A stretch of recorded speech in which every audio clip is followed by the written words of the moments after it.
प्यारे दोस्तों, आज का हमारा ये वीडियो उन औरतों के लिए बहुत ही ख़ास है जो अपनी शादीशुदा ज़िंदगी से खुश नहीं है, जो बीवी अपने शोहर से खुश नहीं है। क्योंकि आज की इस वीडियो में हम आपको बताने वाले हैं कि एक शादीशुदा औरत अपने घर से एक गैर मर्द के साथ कब और क्यों भागती है, और जब वो भाग जाती है तो उसके साथ में क्या मामला होता है, यानी कि घर से भागने का अंजाम क्या होता है। ये वाकया जानकर आप लोग भी हैरान हो जाओगे। आप इस वीडियो को लाइक करें या ना करें, ये आपकी मर्जी है, मगर इस वीडियो को आखिर तक ज़रूर देखिए। बगदाद शहर में एक आदमी ने अपनी बेटी की शादी एक व्यापारी यानी बिजनेसमैन के साथ तय कर दी। लड़की इस शादी से बिल्कुल भी खुश नहीं थी, मगर लड़की के बाप ने शादी से पहले अपनी बेटी से कहा कि बेटी, हम दोनों बहुत बूढ़े हो चुके हैं, हमने बहुत ही सोच समझकर तुम्हारा ये रिश्ता तय किया है। अगर तुम्हारे दिल में कोई और लड़का है तो बस हमारी खातिर तुम उस लड़के को अपने दिल से निकाल दो और हमारे फैसले पर राजी रहकर अपनी नई जिंदगी की शुरुआत करो। ये सुनकर लड़की ने अपने बाप को यकीन दिलाया कि अब्बा जान, मेरे दिल में कोई और लड़का नहीं है और मैं आपके इस फैसले से पूरी तरह से राजी हूँ। मगर दिल ही दिल में उस लड़की ने कुछ और ही मंसूबा तैयार कर रखा था। प्यारे दोस्तों, इसके बाद में कुछ वक्त गुजरा कि एक दिन उस लड़की की शादी उस व्यापारी से हो गई। शादी के बाद में व्यापारी अपनी बीवी को अपने शहर ले गया। शुरू के कुछ दिनों तक तो उस लड़की ने उस व्यापारी के साथ में खुश रहने का दिखावा किया, मगर कुछ ही दिनों के बाद में उसने इस बात का इंतज़ार करना शुरू कर दिया कि कभी ना कभी तो उसका जो आशिक है वो उसको लेने के लिए यहाँ पर ज़रूर आएगा। इस तरह से उस लड़की ने अपने आशिक के इंतज़ार में कई साल गुजार दिए, मगर उसका वो आशिक नहीं आया। ये देखकर वो लड़की मायूस हो गई और दिल ही दिल में सोचने लगी कि शायद अब वो नहीं आने वाला है। मगर एक दिन अचानक उसके दरवाजे पर किसी की दस्तक हुई। व्यापारी उस वक्त घर में मौजूद नहीं था। उस लड़की ने जैसे ही घर का दरवाज़ा खोला तो उसने देखा कि दरवाजे के बाहर एक नकाबपोश शख्स खड़ा हुआ है। उस लड़की को देखते ही उस नकाबपोश आदमी ने अपने चेहरे से नकाब को हटाया तो ये देखकर उस लड़की के पैरों तले से ज़मीन खिसक गई, क्योंकि ये वही शख्स था जिसका इंतज़ार कई सालों से ये लड़की कर रही थी। ये उसका आशिक था और इसी लड़के के साथ में ये शादी करना चाहती थी।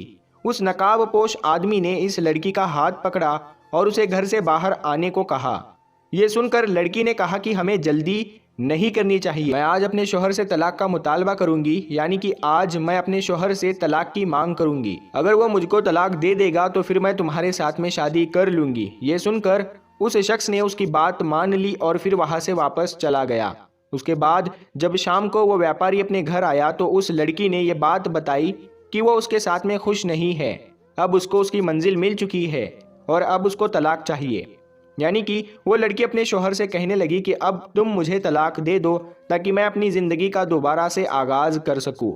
ये सुनकर उसका शोहर कहने लगा कि मैं तुम्हें हरगिज़ तलाक नहीं दूंगा और ना ही मैं तुम्हें कभी छोड़ूंगा, क्योंकि मैंने तुम्हारे बूढ़े बाप से ये वादा किया है कि मैं तुम्हारा साथ कभी नहीं छोड़ूंगा। ये सुनकर लड़की खामोश हो गई, मगर वो दिल ही दिल में एक खतरनाक मंसूबा बना चुकी थी। फिर उसने अपने आशिक को एक पैगाम भेजा कि फ़ला दिन तुम मुझे यहाँ से ले जाना, मैं तुम्हारा फ़ला जगह पर इंतज़ार करूँगी।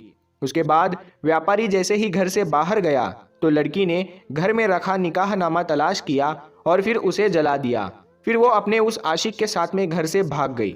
लड़की के शोहर को जैसे ही इस बात का पता चला कि उसकी बीवी किसी और आदमी के साथ भाग चुकी है तो उसने अपने आदमियों को पूरे शहर में जगह जगह पर फैला दिया और उनसे कहा कि लड़की और लड़के को कोई भी नुकसान नहीं पहुंचना चाहिए।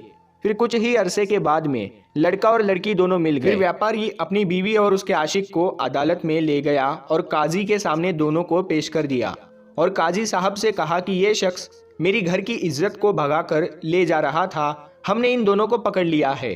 ये सुनकर वो लड़की काजी के सामने खड़ी हुई और कहने लगी, काजी साहब, यह आदमी झूठ बोल रहा है, मैं तो इसको जानती भी नहीं हूँ, मेरा शोहर तो यही है जिसके साथ में मुझको पकड़ा गया है। फिर वो आदमी भी झूठे इल्ज़ाम के साथ कहने लगा कि हाँ, ये मेरी बीवी है और हम इस शख्स को जानते भी नहीं हैं। ये सुनकर काजी साहब ने कहा, क्या वाकई में तुम इस व्यापारी को नहीं जानती हो और क्या तुम इसको पहली बार देख रही हो? तो ये सुनकर लड़की झूठी कसम खाकर कहने लगी कि काजी साहब, मुझे अल्लाह की कसम है, मैं इस व्यापारी को नहीं जानती हूँ और ना ही इससे पहले मैं कभी मिली हूँ। फिर काजी साहब ने उस व्यापारी से कहा कि क्या तुम्हारे पास निकाहनामा मौजूद है? तो व्यापारी कहने लगा कि हाँ, मेरे पास निकाहनामा मौजूद है। तो काजी साहब कहने लगे कि लाओ और निकाहनामा पेश करो। निकाहनामा तो इस लड़की ने पहले ही जला दिया था, इसीलिए उसको ये निकाहनामा नहीं मिला। फिर वो शख्स गिड़गिड़ा कर कहने लगा कि काजी साहब, लगता है निकाहनामे को मेरी इस बीवी ने कहीं छुपा दिया है, इसीलिए वो मुझे नहीं मिल रहा।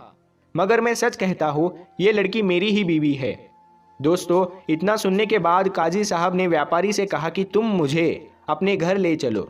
अभी थोड़ी ही देर में सच और झूठ का पर्दाफाश हो जाएगा। अभी थोड़ी देर में ही सच और झूठ जो भी होगा वो सामने आ जाएगा। फिर काजी साहब ने उस व्यापारी को साथ में लिया और उस लड़की और उसके आशिक को भी साथ में लिया और व्यापारी के घर की तरफ चल दिए। घर जाकर काजी साहब ने व्यापारी से कहा, क्या तुम्हारे घर में कोई कुत्ता है? यानी कि क्या तुमने तुम्हारे घर में कोई कुत्ता पाल रखा है? तो व्यापारी ने कहा कि हाँ, मेरे घर में एक कुत्ता मौजूद है। फिर काजी साहब के सामने उस कुत्ते को लाया गया। काजी साहब ने उस व्यापारी के घर के सामने से 10 अजनबी औरतों को गुजारा। कुत्ता हर एक औरत को देखकर भौंकने लगा, यानी कि जैसे ही उस दरवाजे से कोई अजनबी औरत गुजरती तो कुत्ता उसे देखकर भौंकने लगता।